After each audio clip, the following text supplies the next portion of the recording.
नमस्कार दोस्तों, आप लोगों का स्वागत है मेरी एक नई वीडियो में। मेरा नाम है सचिन और आज मैं आपको बताने वाला हूँ DJI Mini 4 Pro जो कि मेरा ड्रोन है, उसके बारे में। कैसे आप इंडिया में उसे उड़ा सकते हो, क्या उसके लिए आपको सारे के सारे प्रोसेस फॉलो करना पड़ते हैं। अगर आपने मेरी पिछली वीडियोस नहीं देखी है तो आप वो जाकर देखिए। हांगकांग का ट्रिप मैंने उसमें डाला था, कैसे मैंने DJI Mini 4 Pro खरीदा था और कैसे मैंने आईफोन खरीदा था। तो अभी मैं एक इंटरनेशनल ट्रिप प्लान कर रहा हूँ, जल्दी ही आपको दिखाऊंगा कैसे हम दूसरी कंट्रीज में भी हमारे ड्रोन को लेके जा सकते हैं। ऑल्दो कुछ इंडियन कस्टम्स में प्रॉब्लम आती है, वो ना आए उसके लिए आपको रजिस्ट्रेशन करनी पड़ती है। अगर आप वो रजिस्ट्रेशन नहीं करोगे तो उसकी वजह से आप इंडिया में भी अगर ड्रोन उड़ाओगे तो आपके ऊपर पेनल्टी लग सकती है, जो पेनल्टी 1 लाख रुपए के आसपास तक है।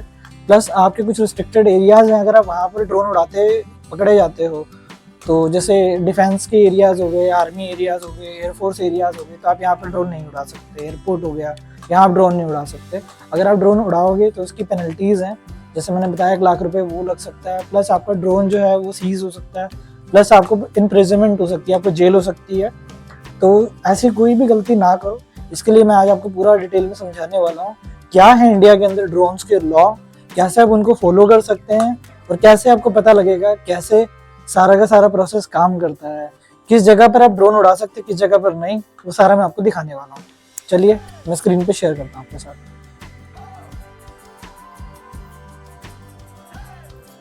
तो मैं अपनी स्क्रीन पर आपको दिखाता हूँ क्या है इंडियन गवर्नमेंट की तरफ से दिए हुए ड्रोन्स के लॉ। तो अभी स्क्रीन पे आप देख सकते हो ड्रोन रूल्स इन इंडिया। अगर आप ड्रोन लॉ के बारे में पढ़ोगे तो जो ड्रोन्स हैं उन्हें UAV बोलते हैं, अनमैन्ड एरियल व्हीकल करके।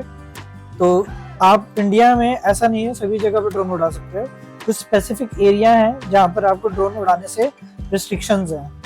बट ऐसा भी नहीं है कि आप इंडिया में कहीं भी ड्रोन उड़ा नहीं सकते हो, बहुत जगह पर आप उड़ा भी सकते हो। बट अगर कभी भी आपको कोई भी पूछेगा तो आपके पास एक सर्टिफिकेट होना बहुत जरूरी है। तो वो सर्टिफिकेट कैसे अप्लाई करेंगे? सर्टिफिकेट अप्लाई करने से पहले आपको समझना होगा कुछ चीज़ों के बारे में। इंडिया के अंदर एक वेबसाइट है जो यूज होती है ड्रोन के लिए पता लगाने के लिए, उसका नाम है डिजिटल स्काई DGCA। DGCA जो है डायरेक्टरेट है जो सिविल एविएशन को, मतलब जितना भी कमर्शियल पायलट्स हो गए, जितने भी प्लेन उड़ते हैं उन सबको गाइडेंस देती है। तो इसके अंदर आपको UIN unique identification number apply करना पड़ता है, वहीं से आपका सारा प्रोसेस शुरू होता है। उससे पहले आपको समझना पड़ेगा कि ड्रोन्स का कितने टाइप के होते हैं। एज पर इंडियन गवर्नमेंट जो ड्रोन है वो इस तरीके के इन 5 अलग अलग डिफरेंट कैटेगरीज में डिवाइडेड है। सबसे पहला है नैनो ड्रोन जो 250 ग्राम से कम का है, जैसे कि मेरा DJI Mini 4 Pro सॉरी। इसके बाद माइक्रो जो 250 ग्राम से 2 kg के बीच में आता है।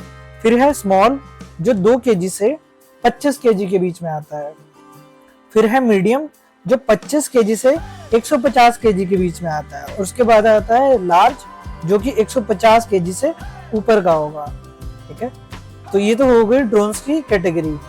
अब यहाँ से आगे चलते हैं। ये है डिजिटल स्काई जो मैंने आपको बताया था। आपको यहाँ पर लॉगिन करने के लिए, रजिस्टर करने के लिए 2 ऑप्शन मिलेंगे, एक रजिस्टर है, एक लॉगिन है। तो आपको यहाँ पे रजिस्टर करना पड़ेगा। मैं ऑलरेडी रजिस्टर कर चुका हूँ, तो मैं पहले रजिस्टर कर चुका है इसलिए दोबारा नहीं कर पाऊंगा, बट आपको प्रोसेस पूरा दिखाऊंगा रजिस्टर करने का। आपको रजिस्ट्रेशन पे जाना है। I want to use UAS आपका ड्रोन है। सेकेंड है मैं US मैन्युफैक्चरर, मतलब जो ड्रोन है मैं उसका मैन्युफैक्चरर हूँ। Third, I want to become authorise RPTO। RPTO क्या है? रिमोट पायलट, कि मैं लाइसेंस लेना चाहता हूँ कमर्शियली यूज करने के लिए। जैसे शादी के लिए मुझे यूज करना है या मैं इसको कमर्शियली यूज करना चाहता हूँ। जैसे मैं इसे पर्सनल यूज करता हूँ, मैं इसको रेंट आउट नहीं करता। बट अगर आप इसे रेंट आउट करते हो तो जो भी उसे उड़ाएगा उसका कमर्शियल पायलट के लिए अप्लाई करना पड़ेगा। This is the RPTO, remote pilot. I want to be a certified remote pilot, ये दोनों सिमिलर ही चीज है। ठीक है, सर्टिफिकेशन वाला मतलब क्या है कि आप गवर्नमेंट से सर्टिफिकेशन ले रहे हो कि आपके पास रिमोट पायलट का सर्टिफिकेशन है। ठीक है, ऑथराइज टेस्टिंग एंटिटी, मतलब कि जो भी ड्रोन का मैन्युफैक्चरर है आप उसके भी आप उसे टेस्ट करना चाहते हो।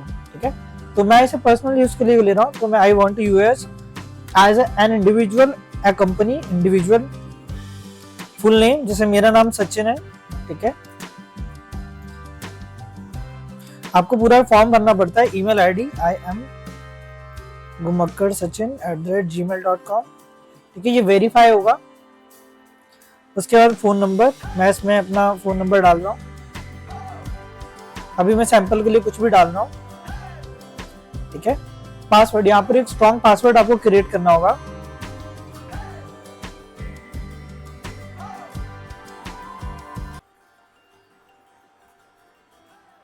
ओपन हो जाएगा, जो आपको ईमेल से पूछेगा कि आपका ओटीपी क्या है, तो आपको ये ओटीपी फाइल करना होगा इसके अंदर।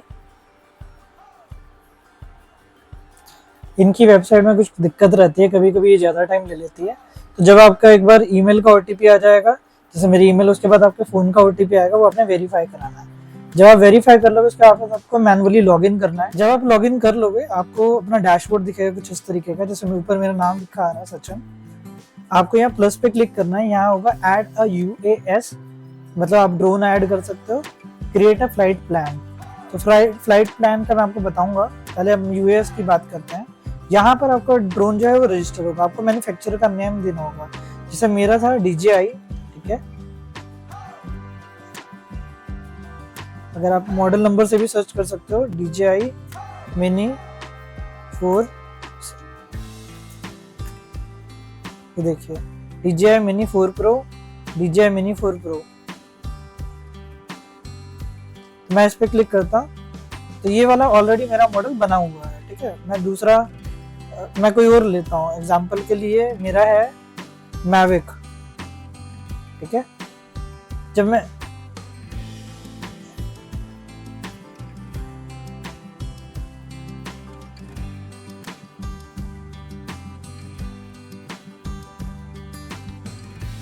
आई थिंक इनकी वेबसाइट में कोई प्रॉब्लम है। जब आप पहली बार इसको करोगे तो ये वाला इशू नहीं आता है। जब आप इस पे सिलेक्ट करोगे तो क्या करेगा, ये आपको नेक्स्ट वाले पेज पे लेकर जाएगा, जहाँ पर आपको सारी डिटेल्स उसकी देनी होगी। आपके जो भी ड्रोन है उसके बिल के बारे में, कि आपने कहाँ से परचेज किया है, उसके सीरियल नंबर के बारे में, आपको उसकी फोटोज क्लिक करनी होगी, सारी इन्फॉर्मेशन इसमें डालनी होगी। उसके बाद आपको 100 रुपीज़ इसके पे करने होंगे। वो 100 रुपीज़ आपके जब डिडक्ट हो जाएंगे, आपको एक सर्टिफिकेट इशू होगा, जो कि कुछ इस तरीके से होगा। अगर मैं आपको एप्लीकेशन फॉर्म D2 करके होगा, इस तरीके का सर्टिफिकेट मिलेगा। आप इसको प्रिंट कर सकते हो, ये आपके पास होना चाहिए, मेरे पास हमेशा रहता है।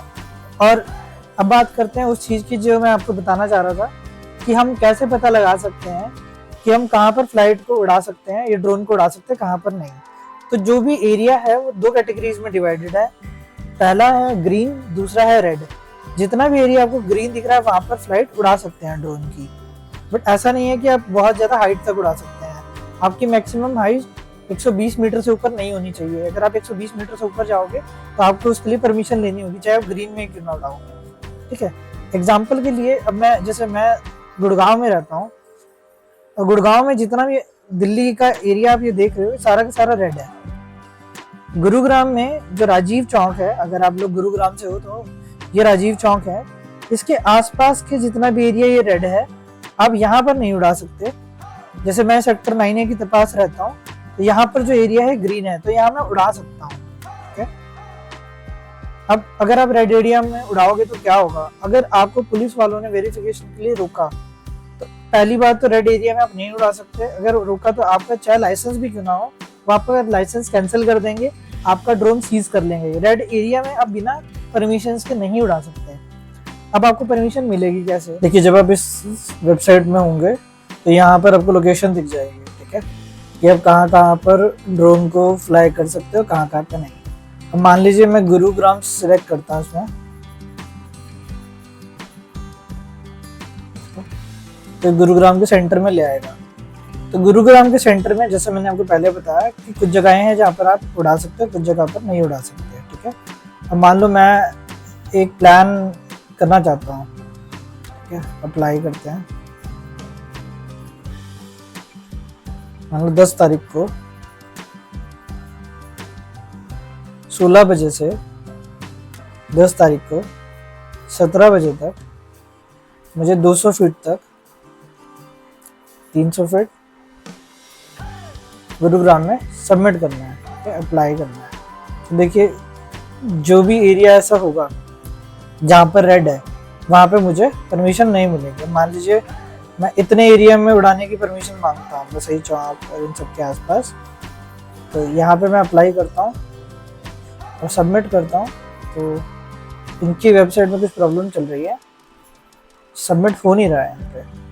बट अगर आप दूसरा तरीका देखोगे, मैं डैशबोर्ड पे जाऊँगा, यहाँ पे जाऊँगा, यहाँ पे फ्लाइट प्लान करूँगा, इस पर मेरा जो भी मैंने ड्रोन रजिस्टर किया होगा वो यहाँ आ रहा होगा। UIN is the unique identification number, वो सिलेक्ट करके मेरे को कंटिन्यू करना है। मुझे स्पीड बतानी है उसकी क्या रहेगी, वो आप ड्रोन में सेट कर सकते हो कितने मीटर पर सेकंड आप उसको स्पीड देना चाहते हो। नॉन कमर्शियल डिजाइन पर्पज से या आपको पूरा प्लान बनाना पड़ेगा। जैसे इसमें कुछ इशू आ रहा है तो मैं एक रफ बना के 16 तारीख को, मतलब 10 तारीख को 16 बजे से 10 तारीख को 17 बजे तक मिनिमम हाइट 200 रहेगी, मैक्सिमम 400 रहेगी। यहाँ लिखा है please note due to high volume in numbers the flight plan can be shown only when your zoom level is between 100 kilometres. तो एक बार जूम करते हैं, ठीक है। मैं यहाँ सर्च करता हूँ गुरुग्राम, ठीक है। यहाँ पर ये एरिया रेड आ गया है जहाँ पे मैं प्लान नहीं कर सकता। तो ये सारे के सारे एरियाज हैं जहाँ से मैं चूज कर सकता हूँ कि मुझे कहाँ कहाँ पर फ्लाई करना है। मान लीजिए मैंने सिलेक्ट किया सेक्टर 9A से सूर्य विहार, या मैं दोबारा इसको बॉक्स ना बना के पेंटागन बनाता हूँ, ठीक है। यहाँ से यहाँ यहाँ इतना एरिया में सिलेक्ट करता हूँ, ठीक है। मैं कंटिन्यू करता हूँ तो ये पूछेगा एयरपोर्ट येलो, ये proposed flight plan passing through the following airport yellow 8 to 12 kilometre, would you like to still proceed, मेरा कंटिन्यू। तो ये वाला जो एरिया है एयरपोर्ट के पास आ रहा है, देखो, तो यहीं से मुझे बता देगा। अब मैं दोबारा एडिट फ्लाइट प्लान पे जाऊंगा तो मैं इस एरिया के अंदर नहीं उड़ा सकता, इससे मुझे बाहर निकल के ही उड़ाना पड़ेगा, क्योंकि यहाँ पर जो है फ्लाइट्स हमारी घूमती हैं, मतलब मूव होती हैं, ठीक है। तो मैं इसको चेंज करता हूँ, मैं इसको यहाँ से निकालता हूँ, यहाँ से, ठीक है। कंटिन्यू करता हूँ,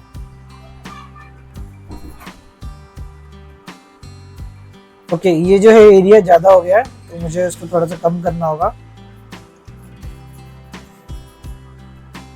तो बेसिकली आइडिया ये है कि आपको पहले से प्लान बताना है उनको कितने एरिया में आप उड़ाने वाले हो, ठीक है। और जैसे ही एरिया देंगे, जैसे एयरपोर्ट है जो 5 से 8 किलोमीटर है, एयरपोर्ट रेड जोन है, मैं कंटिन्यू करता हूँ तो देखो यहाँ पर क्या होगा, ये देखो ये रेड जोन है, ये ऑरेंज जोन है, ये येलो जोन है, मैं उसके आगे ही उड़ा सकता हूँ। तो मेरे को यहाँ वाला एरिया सिलेक्ट करना होगा, दोबारा सिलेक्ट करता हूँ,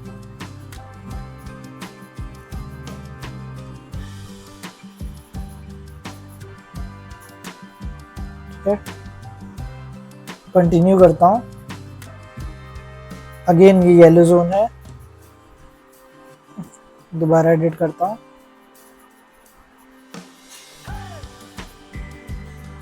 ठीक है। कंटिन्यू करता हूँ तो देखिए ये क्या है, जोन इंफॉर्मेशन, जो flight plan is in green zone, तो आप यहाँ पे उड़ा सकते हो। Would you like to proceed, yes. जैसे मैंने ये एरिया सिलेक्ट किया, मैं सबमिट करूंगा इसको, इस प्लान को। सिलेक्ट सर्च पुलिस स्टेशन में जाऊंगा, गुरुग्राम बादशाहपुर, ठीक है। और ये आ गया मेरा गुरुग्राम,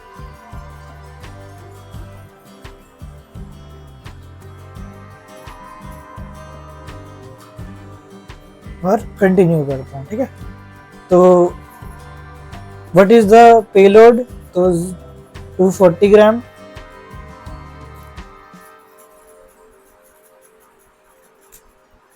मैं इसमें डालता हूँ कैमरा, ठीक है। टोटल कितना होगा, 249 ग्राम्स, 0.249 पॉइंट, ये एंटर नहीं करने दे रहा है, यहाँ से कर रहा है, कंटिन्यू, ठीक है। What is payload response? Nothing. Continue. तो तो ये मैं इसके अंदर डिटेल डाल रहा हूँ मेरी, ठीक है। ये मैंने पूरी लोकेशन डिटेल डाल दी। जैसे मैं कंटिन्यू करूंगा, तो ये ग्रीन जोन में ये ऑटोमेटिकली अप्रूव हो जाएगा।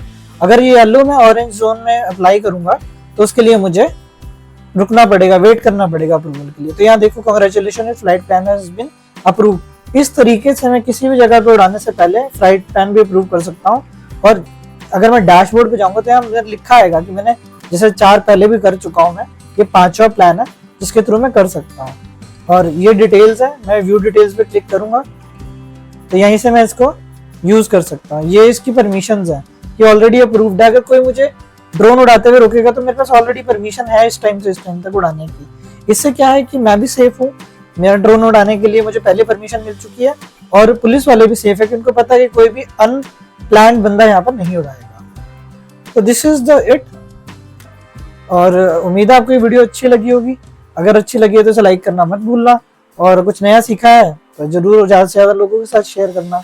और ये ध्यान रखना, कोई भी ड्रोन अगर आपको उड़ाना है तो इस गाइडलाइंस को जरूर फॉलो करें, वरना आप अपना बहुत नुकसान कर सकते हो, क्योंकि एक पेनल्टी भी लगेगी और ड्रोन भी सीज हो जाए तो लाखों का नुकसान है इसमें आपका। ठीक है, मिलते हैं आपको अगली वीडियो में।